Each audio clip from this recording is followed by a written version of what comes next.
Bonjour. Étudier le comportement d'une suite, c'est principalement s'interroger sur ses variations et ses limites. Dans cette vidéo, nous allons voir comment reconstruire et visualiser les différents comportements des suites arithmétiques et géométriques.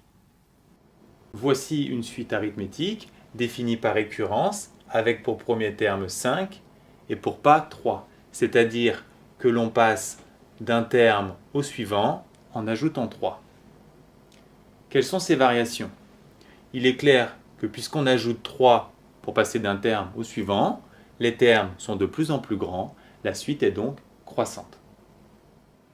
Notez que le tableau contient 5 termes, mais il peut être prolongé indéfiniment. Alors, que se passe-t-il si les indices deviennent de plus en plus grands? Les termes seront aussi de plus en plus grands, avec une croissance régulière, puisque le pas vaut 3, et donc quand les indices seront infiniment grands, les termes aussi seront infiniment grands. On parle alors d'une suite dont la limite vaut plus l'infini. Ceci est encore plus clair avec un graphique que l'on obtient soit avec le tableau, soit avec la définition explicite. Sa construction évoque un escalier, et en fait elle se comporte comme un escalier, c'est-à-dire qu'elle est croissante et qu'elle permet de monter aussi haut que l'on veut. C'est pour ça que sa limite est égale à plus l'infini. On peut également remarquer que les points sont alignés. On parle d'une évolution linéaire. Et ceci n'est pas simplement valable pour une suite avec un pas de 3, mais pour toute suite arithmétique de pas positifs. Alors que retenir? Toutes les suites arithmétiques de pas positifs ont une croissance linéaire avec une limite infinie. Maintenant, que se passe-t-il avec une suite ayant un pas négatif? Ici, moins 2. On trace de la même façon son graphique en utilisant sa définition explicite. On obtient ainsi une construction et un tracé qui nous évoquent un escalier, mais cette fois-ci, il descend. La suite est donc décroissante. Elle est par contre également linéaire. Et on constate également que la suite descend sous 0 dans les négatifs et aussi loin que l'on veut dans les négatifs. Elle a donc une limite égale à moins l'infini. Ceci est valable pour toute suite ayant un pas négatif. Elles sont toutes décroissantes, linéaires, avec une limite qui vaut moins l'infini. Considérons à présent une suite géométrique de premier terme positif égal à 3 et de raison 2. Voici sa formule explicite et son allure que l'on obtient en passant d'un terme au suivant en multipliant par 2. Quelle est sa limite? La suite monte autant que l'on veut, sa limite vaut donc plus l'infini. Les suites géométriques peuvent avoir d'autres comportements, par exemple avec une raison égale à 1/2.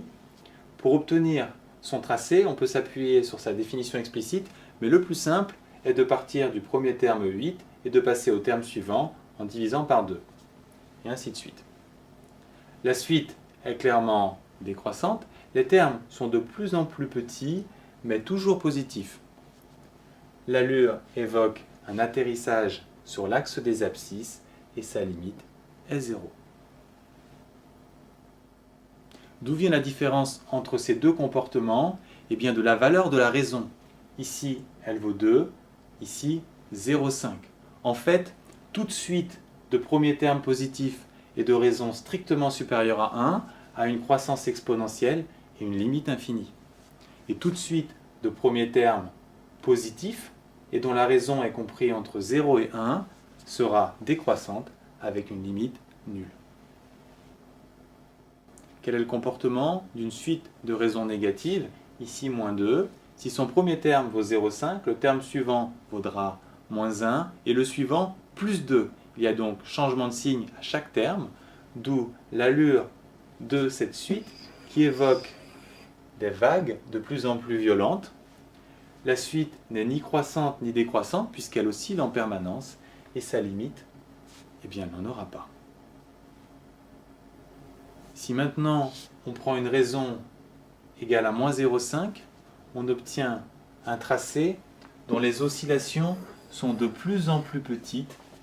elle rappelle les vaguelettes d'un objet tombé dans l'eau.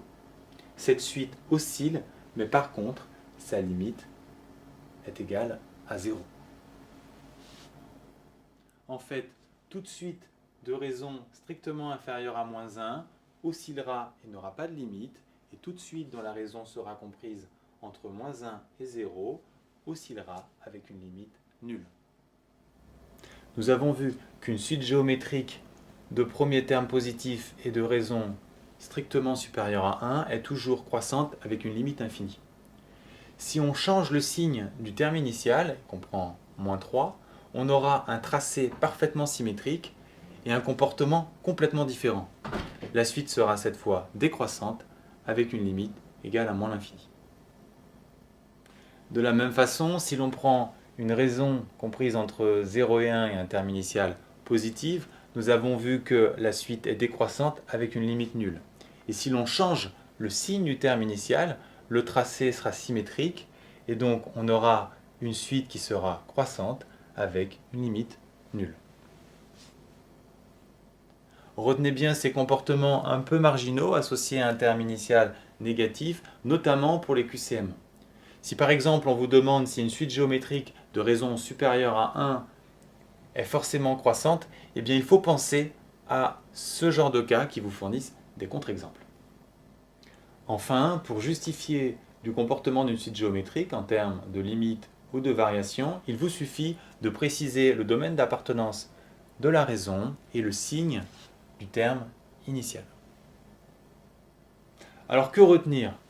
Tout d'abord, le comportement des suites arithmétiques dépend uniquement du pas. S'il est positif, la suite est croissante et tend vers plus l'infini, négative décroissante et la limite vaut moins l'infini. Pour les suites géométriques, les comportements sont beaucoup plus variés. Nous l'avons vu.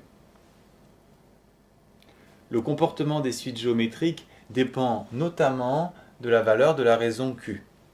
Concernant les variations, si la raison est négative, la suite oscille forcément.